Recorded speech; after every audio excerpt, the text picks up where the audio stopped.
Doctor प्रणिताताई Bhalke या पंढरपूरच्या नगराध्यक्षपदी विराजमान झाल्यानंतर पंढरपुरातील प्रत्येकाला वाटत होतं, आप आए बहार आए.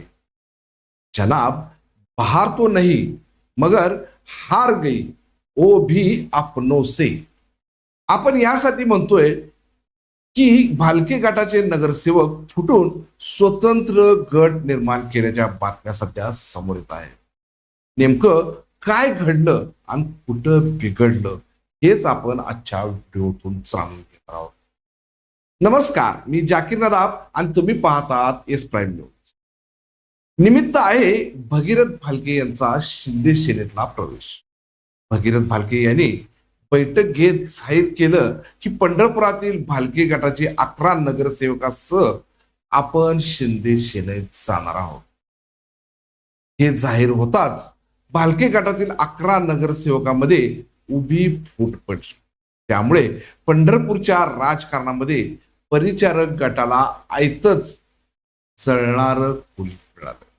राजकारणातील जननायक समजले जाणारे नागेश काका भोसले यांनी 11 नगरसेवकांचं नेतृत्व करत काल जिल्हाधिकाऱ्यांची भेट घेत पत्र दिल्याचं समजतंय. त्यामुळे भालके गटाची पडझड झाली हे नक्की. जर घरातल्या भिंती दुभंगल्या असतील तर मतदान करणाऱ्या छताने काय करायचं अशी चर्चा सध्या पंढरपुरात सुरू आहे. भालके गटाची पडझड ही सुरुवातीला झाली होती, पण मनसेचे दिलीप बापू धोत्रे यांच्या शब्दाखातीर ही पडझड थांबली होती. खरं तर ज्या नागेश काकांनी भालकेची सत्ता येण्यासाठी शिवाचं रान केलं, त्याच नागेश काकाला आता स्वतंत्र गट निर्माण करण्याची वेळ आली आहे. या सगळ्या घडामोडी मागे अनेक कारणं दडलेली आहेत. एक, नगरपालिकेतील ठेकेदारीतून मिळणारी टक्केवारी.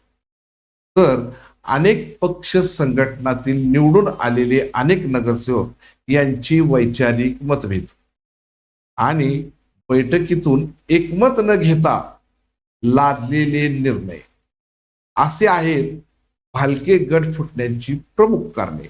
खरं तर पंढरपूरच्या विकासामध्ये भगीरथ भालकेंचं मोठं योगदान नसलं तरी पंढरपूरकर त्यांच्याकडे एक चांगला पर्याय म्हणून विश्वास ठेवतो. आपण परिचारक आणि भालके गटाचा विचार केला तर स्थानिक पातळीवर असणारी जनता ही भालके गटाच्या पाठीशी उभी आहे. नगरपालिकेमध्ये आपण पाहिले तर डॉक्टर प्रणिताताई भालके यांची निर्णय क्षमता खूप स्ट्रॉंग आहे. मात्र काम करताना विरोधक आडवे येत आहेत. मात्र आता आपलेच दात आपलेच ओठ चावत आहेत हे नक्की. त्यामुळे परिचारक गटाला काहीही न करता भालके गट विखुरण्याचा आनंद होतोय हे नक्की.